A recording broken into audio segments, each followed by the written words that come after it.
नमस्कार दोस्तों, और स्वागत करता हूं मैं अपने चैनल में मैथ्स गुरु प्लस।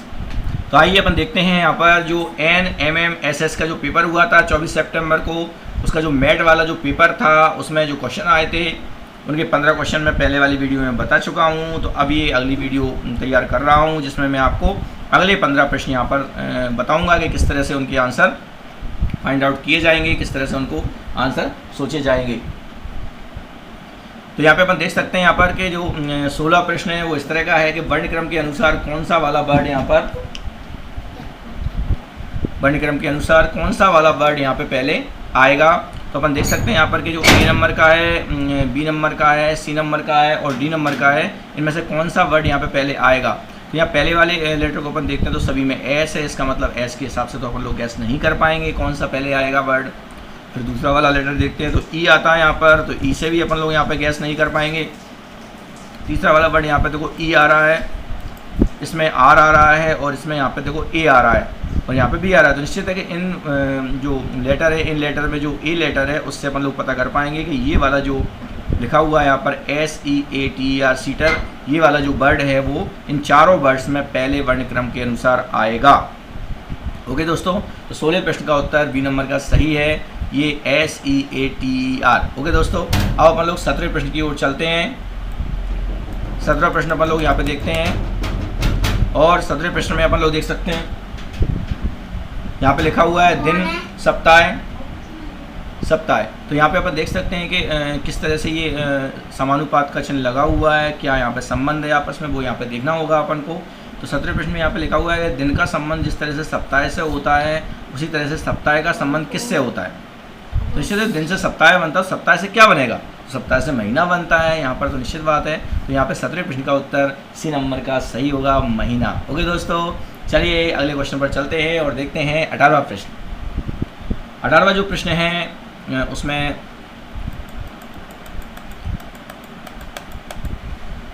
यहाँ लिखा हुआ है कि किस तरह से ये नंबर्स यहाँ पे आएंगे। तो यहाँ पे हम देख सकते हैं कि जो यहाँ नंबर यहाँ छोड़कर यहाँ पे आ रहा है, नंबर्स लिखा हुआ है यहाँ पे, तो नंबर्स को अपन लोगों ने किस तरह से उन्होंने बदला है।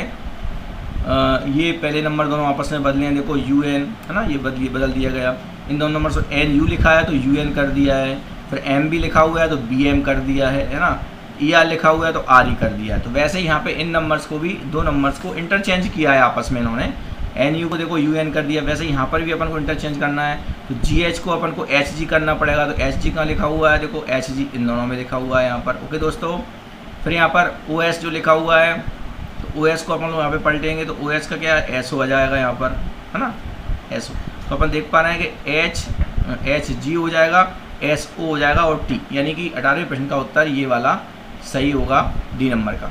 ठीक है दोस्तों, डी नंबर का यहाँ पे 18वें प्रश्न का उत्तर डी नंबर का यहाँ पे सही होगा। आगे बढ़ते हैं और देखते हैं अपन लोग यहाँ पर 19वां प्रश्न। अब 19वें प्रश्न में क्या लिखा हुआ है यहाँ पे, किस तरह से ये संबंध यहाँ पे बताया जा रहा है। तो मैं देख पा रहे हैं कि पहला वाला जो रेशियो है उसमें 1 का घन और 2 का घन यहाँ पे लिखा हुआ है।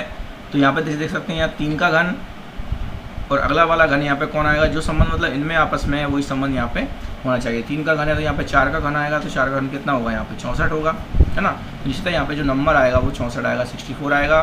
तो 19वें प्रश्न का उत्तर सी नंबर का सही होगा दोस्तों। चलिए आगे बढ़ते हैं और देखते हैं 20वां प्रश्न। अब यहाँ पे बात आती है कि अब यहाँ पे रेशियो जो दिया गया है 9 का और 162 का जो किस तरह के संबंध है, उसी तरह से अपन को 8 में और यहाँ पे संबंध बताना है। तो यहाँ पे 9 का यहाँ पे वर्ग हो रहा है और उसमें 2 का मल्टीपल हो रहा है, 9 नाम 81 और 81 दूनी 162। तो 8 का वर्ग करेंगे तो 8 अठनी 64 होगा और 64 दूनी 128। तो यहाँ पर निश्चित है कि इस जगह पर 128 आना चाहिए। ओके, तो 20 का जो कह सकते हैं अपन लोग आंसर है वो ए नंबर का 128 सही है। चलिए आगे बढ़ते हैं और देखते हैं अगला प्रश्न क्या कहता है। इसमें लिखा है कि निम्नलिखित शब्दों के समूह में से उस शब्द का चयन कीजिए जो अन्य शब्दों से असमान है, मतलब उन जैसा नहीं है, अलग है। तो यहाँ पे अपन देख सकते हैं कि 21वें प्रश्न में ये 4 यहाँ पे ऑप्शन आए हैं कि टमाटर, आलू, प्याज, गाजर। तो अपन देख सकते हैं इन चारों में से कोई ये 3 चीज़ें, आलू, गाजर और प्याज, ये ज़मीन के अंदर उगती हैं, जड़ें हैं, लेकिन टमाटर ज़मीन के ऊपर लगते हैं। तो निश्चित है टमाटर यहाँ पर अलग है। तो 21वें प्रश्न का उत्तर ए नंबर का सही है, टमाटर। ओके दोस्तों, चलिए आगे बढ़ते हैं और देखते हैं अपन लोग अगला क्वेश्चन। 22वां क्वेश्चन देखते हैं यहाँ पर। 22वें क्वेश्चन में फिर देखते हैं अपन लोग अलग क्या है। तो यहाँ पे अपन देख सकते हैं कि 22वें प्रश्न में 4 दिए गए, इनमें चारों में से कौन है जो अलग है। असमान है तो अपन देख सकते हैं वर्ग, आयत, त्रिभुज। तो अपन देख सकते हैं वर्ग जो होता है भुजाओं से मिलकर बना होता है, आयत भी भुजाओं से मिलकर बना होता है और त्रिभुज भी भुजाओं से मिलकर बना होता है, लेकिन वृत्त भुजाओं से मिलकर नहीं बना होता है, इसमें कोई कोना नहीं होता है, इसलिए वृत्त जो है इन चारों में अलग है। तो 22वें प्रश्न का उत्तर डी नंबर का सही होगा, वृत्त। चलिए आगे देखते हैं अपन लोग, अगला प्रश्न देखते हैं।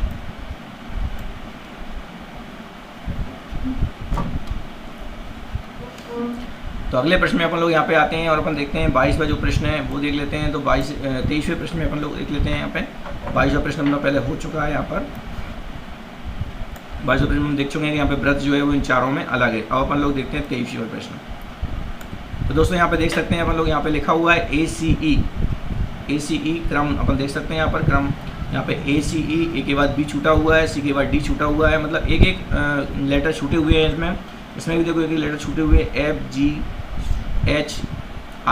तो यहाँ पे देखो छूटे हुए एक एक लेटर बीच की छूटे हुए हैं। STUV, तो यहाँ भी एक एक लेटर छूटा हुआ है, लेकिन यहाँ पर ऐसा नहीं है। KLMN, ये लाइन से दिए गए हैं यहाँ पर। तो यहाँ पे आप देख सकते हैं इन सभी में एक एक लेटर छूटा हुआ है, मतलब ये तो समान नियम को फॉलो कर रहा है, लेकिन ये थोड़ा अलग काम कर रहा है। तो ये 23वें प्रश्न का उत्तर सी नंबर का सही होना चाहिए दोस्तों, KLM। ओके, अब अगले वाले को देख लेते हैं कि इसमें क्या अलग है। तो 21, 81 यहाँ दिए गए हैं और 83 दिया गया है और 69 दिया गया है। तो यहाँ पे हम देख सकते हैं कि ये सभी नंबर्स जो हैं, सभी नंबर्स में जो 83 है वो एक अवाज संख्या है, वो खुद के अलावा और किसी से नहीं कटती है, जबकि और खुद के अलावा और किसी नंबर से भी कट सकते हैं, इसलिए 83 एक आवाज़ संख्या है, इन तीनों में अलग है। ठीक है, तो 24 प्रश्न का उत्तर बी नंबर का सही होना चाहिए दोस्तों, 83। ओके दोस्तों, चलिए आगे बढ़ते हैं और अगला जो नंबर है वो 25वां प्रश्न अपन लोग यहाँ पे देखते हैं। इसमें लिखा हुआ है दोस्तों कि यदि किसी सांकेतिक भाषा में POET को PEOS लिखा जाए तो उसी सांकेतिक भाषा में LEAPAF को क्या लिखा जाएगा। सांकेतिक भाषा का मीनिंग ये होता है कि किस नियम से ये लेटर यहाँ जमाए गए हैं, है ना। तो मैं देख सकते हैं इसका पहला अक्षर तो पहली जगह पर ही है, कोई दिक्कत नहीं है। दूसरे जो अक्षर हैं दोनों, उन दोनों को पलटा गया है आपस में, ओ को EO कर दिया गया है, देख रहे हैं अपन लोग यहाँ पर। और जो S है वो उससे एक कम लेटर यहाँ पे लिया गया, तो वही काम अपन यहाँ पे करेंगे। देखो LE को पलटेंगे तो EL हो जाएगा और FE को पलटेंगे तो FE हो जाएगा। तो LEAFA कहाँ है, ये अपन देख सकते हैं, LEFE ये वाला यहाँ पे आ जाएगा, है ना लेटर। तो ये दो नंबर्स क्रम से अपन ने देखा, तो ये वाला नंबर यहाँ पे आएगा। तो 25वें प्रश्न का उत्तर, मतलब ये जो जोड़ा है उसको पलटा गया है, पास को इसको पलटा गया है तो EF हो जाएगा, इसको पलटेंगे तो FE आ जाएगा, है ना। तो यहाँ पे जो शुरू वाला अक्षर है वो तो सेम, सॉरी यहाँ पे जो शुरू वाला जो लेटर है वो तो सेम का सेम यहाँ पे लिखा गया है, लेकिन अगला वाला नंबर पलटा गया। तो यहाँ पे पहला लेटर L की जगह L ही आएगा, लेकिन इनको पलट दिया गया है EF की जगह E की जगह E हो जाएगा, तो ये यहाँ पे हो जाएगा। और F के बाद जो आएगा, T के बाद S आ रहा है, तो F के बाद कौन आएगा, F के पहले कौन आएगा, यहाँ T के पहले S आ रहा है तो F के पहले कौन आएगा, E आएगा। तो यहाँ पे ये LAEE, यहाँ पे 25वें प्रश्न का उत्तर सी नंबर का सही होगा, LAEE। ओके दोस्तों, चलिए आगे बढ़ते हैं और देखते हैं अगला प्रश्न क्या कहता है। निम्नलिखित सूचनाओं को ध्यान से पढ़िए और दिए गए प्रश्नों के उत्तर दीजिए। तो यहाँ पे 26 से लेकर 30 तक के जो प्रश्न हैं उनको अपन को इसी के बेस पर सॉल्व करना है। यहाँ पे लिखा हुआ है कि एक स्कूल में 5 अध्यापक हैं, A और B हिंदी और अंग्रेजी पढ़ा रहे हैं, C और B अंग्रेजी और भूगोल पढ़ा रहे हैं, D और A गणित और हिंदी पढ़ा रहे हैं तथा E और B इतिहास और फ्रेंच पढ़ा रहे हैं। अब ऐसी स्थिति में इस सवाल को कैसे सॉल्व किया जाए, इन प्रश्नों का उत्तर कैसे दिया जाए, तो इसके लिए एक तरीका है कि पहले अपन लोग इन सभी को पांचों जो अध्यापक हैं A B C D वो अपन लिख लेंगे और उनको इस तरह से अपन लोग पहले इस क्रम में इस तरह लिखेंगे। देखो आप देख सकते हैं A B C D E, ये अपन लोगों ने लिख लिया है। और इधर अपन लोगों ने सभी विषय लिख लिए हैं, हिंदी, अंग्रेज़ी, गणित, भूगोल, इतिहास और फ्रेंच, ये सभी लिख लिए हैं। अब कौन कौन से विषय पढ़ रहा है वो अपन लोग वहाँ पर उसे मिलाएंगे।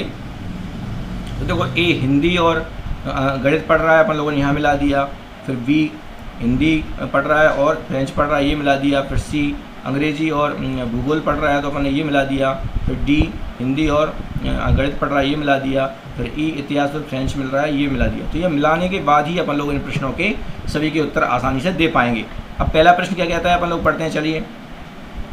पहला प्रश्न यहाँ पे ये कहता है, इसका पहला प्रश्न ये कहता है कि कौन सा विषय 2 से अधिक अध्यापक पढ़ा रहे हैं। कौन सा विषय ऐसा है जो 2 से अधिक अध्यापक पढ़ा रहे हैं। तो आसानी से अपन लोग इस पेयर में यहाँ पे देख सकते हैं 2 से अधिक कौन पढ़ा रहा है। तो यहाँ देखो सबसे ज़्यादा